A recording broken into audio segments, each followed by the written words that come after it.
नमस्कार, स्वागत है आप सभी का यूपी ट्रिपल एस सी लेखपाल भर्ती में। आज की डीबी चल रही है। आज से डीबी स्टार्ट है।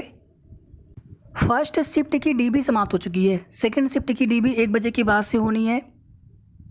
अभिलेख सत्यापन को लेकर के हमने 2 वीडियो बनाया था। एक वीडियो लगभग आज से 2 महीने पहले और एक वीडियो लगभग आपको आज से 24-25 दिन पहले मिला होगा, जिसमें हमने प्रपत्रों को भरना आप सभी को बताया था। फिर जब प्रपत्र आपके आ गए थे, क्योंकि पहले भी इसी तरह के प्रपत्र अन्य भर्तियों के डीबी में भर करके देने होते हैं, तो उसी के आधार पे हमने कुछ आइडिया आपको दे दिया था कि इसी तरह से आपकी भी भर्ती में डीबी केस में आपको प्रपत्र मिलेंगे, उनको ऐसे भरना होगा।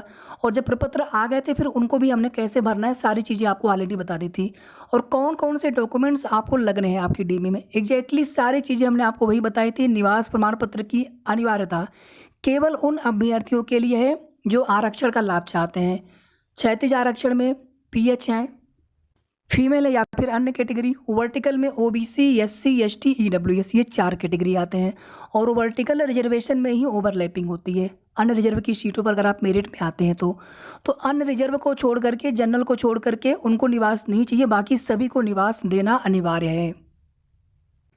जो आपका डीबी वाला लेटर है, एडमिट कार्ड है, वो आपको लेकर के जाना ही जाना है। सबसे पहले आपकी बायोमेट्रिक होगी, आपकी आइरिस स्कैन की जाएगी, आपको एक बायोमेट्रिक स्लिप मिलेगी, एक चेकलिस्ट भी आपको मिलेगा। ये दोनों डॉक्यूमेंट्स आपको वहीं से मिलेंगे। बायोमेट्रिक के बाद उसकी स्लिप मिल जाएगी और चेकलिस्ट वो भी आपको मिलेगा। इसके बाद आवेदन प्रपत्र जो है, आपका इंडेक्स कार्ड है या फिर आपके मार्कशीट वाली है या फिर आवेदन पत्र है, एप्लीकेशन फॉर्म और एक और है, 4 टोटल है। तो उन पे आप देखेंगे तो 1 2 3 4 इस तरह से क्रम से है वो, तो उसी तरह से आपको क्रम से लगाना है। जिनका डीबी अभी नहीं हुआ है आप इनको अच्छे से देख लीजिए, बिल्कुल इसी क्रम में आपको अपने डॉक्यूमेंट्स लगाने हैं। वो बायोमेट्रिक स्लिप मिलेगी, सबसे पहले आप उसको रखेंगे अपने फाइल में, उसके नीचे चेकलिस्ट हो जाएगी। उसके बाद आवेदन प्रपत्र में पहला आवेदन प्रपत्र, फिर दूसरा, फिर तीसरा, फिर चौथा, इस तरह से ये चारों आप रख लेंगे। इसके बाद 10th का अंक पत्र, फिर प्रमाण पत्र उसके नीचे। उसके बाद फिर इंटरमीडिएट का अंक पत्र, फिर प्रमाण पत्र उसके नीचे। उसके बाद अगर आप OBC, SC, ST या EWS से बिलोंग करते हैं, जिस कैटेगरी से आप बिलोंग करते हो उसका प्रमाण पत्र, ये लंबवत आरक्षण हो गया, फिर आपको ये लगाना होगा। इसके बाद अगर आप क्षैतिज आरक्षण में कोई आरक्षण चाहते हैं, जैसे दिव्यांग श्रेणी हो गई, तो फिर आपको इसके लिए संबंधित प्रमाण पत्र आपको लगाना होगा।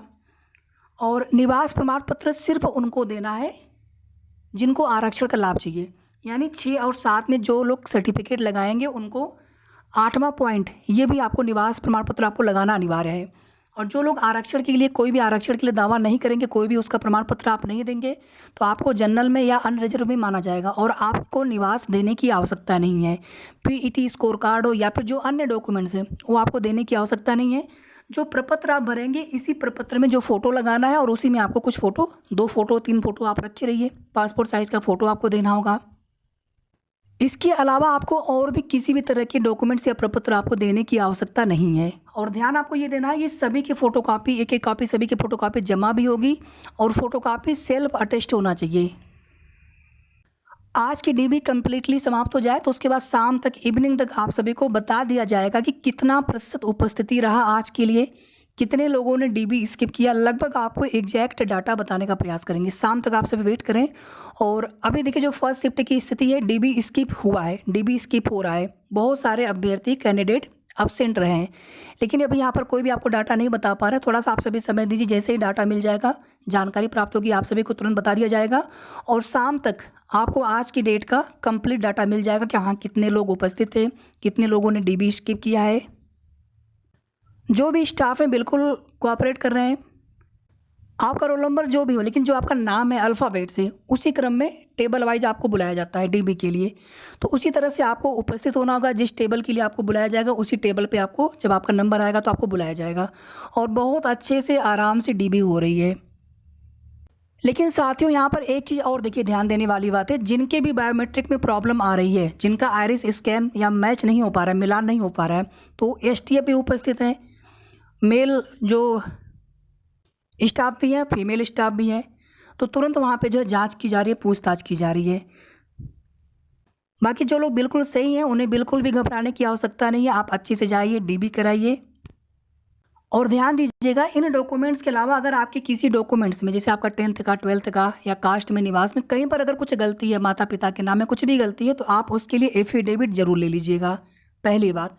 सेकेंड चीज़ है, ईडब्ल्यूएस में अगर जो लास्ट डेट है आवेदन की और 1 अप्रैल 2021 को या उसके बाद का बना हो, और जो लास्ट डेट है आवेदन की उसके पहले का बना होना चाहिए। जो वित्तीय वर्ष रहेगा, जिस आय पर बना है 20-21 के लिए और 21-22 के लिए वैलिड ईयर होना चाहिए। अगर वैलिड ईयर में या वित्तीय वर्ष में कोई गलती हो तो एफिडेविट से नहीं काम होगा, आपको उसके लिए आक्षा लिखवाना होगा।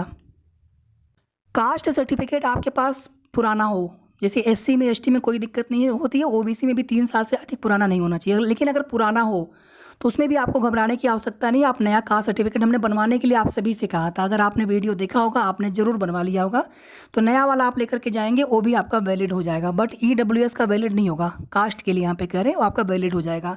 निवास आपका नया वाला वैलिड हो जाएगा, उसमें कोई दिक्कत नहीं है। पुराना हो पुराना लेकर के जाइए, नया आपने बनवा रखा हो नया लेकर के जाइए, मतलब पुराना नया सब लेकर के जाइए आप। बाकी नया वाला कास्ट और निवास वैलिड हो जा रहा है। तो यहाँ पर लगभग सारी चीज़ें हमने आपको बता दी है। बाकी जो प्रपत्र भरना आपको है, इसमें कोई भी आपको भरने में प्रॉब्लम हो किसी भी कॉलम में, तो आप कॉलम छोड़ दीजिएगा, आप रो छोड़ दीजिएगा। और जब आप डीबी के लिए जाएंगे वहाँ पे आपको पर्याप्त समय मिलेगा, आप वहाँ पर पूछ करके या किसी ने सही भरा होगा उनका आप देख करके आप लोग आराम से भर लेंगे। उसके लिए आपको बिल्कुल निश्चिंत रहना है। जो आपको ना समझ में आए उसको आप छोड़ दीजिएगा। अब इसके अलावा अगर आपके मन में कोई भी सवाल हो आप कमेंट करके पूछ लीजिएगा, मैं पूरी कोशिश करूंगा आपको रिप्लाई देने के लिए कमेंट सेक्शन में ही, या फिर नेक्स्ट वीडियो के माध्यम से शाम तक आपको बाकी की जो भी जानकारी रहेगी आपको दे दी जाएगी। आज के प्रेजेंट की भी, कितने लोग प्रेजेंट हुए, या फिर जो भी आपके क्वेरीज, आपके कमेंट, आपके सवाल आएंगे उसको भी लेकर के। वीडियो को आप सभी प्लीज़ लाइक और शेयर कर दीजिएगा, और अगर आपने अभी तक चैनल को सब्सक्राइब ना किया हो तो सब्सक्राइब सबसे पहले कर लें, ताकि जो भी सही और ऑथेंटिक अपडेट हो समय समय पर आप सभी को हमारे चैनल के माध्यम से जानकारी मिलती रहे। धन्यवाद।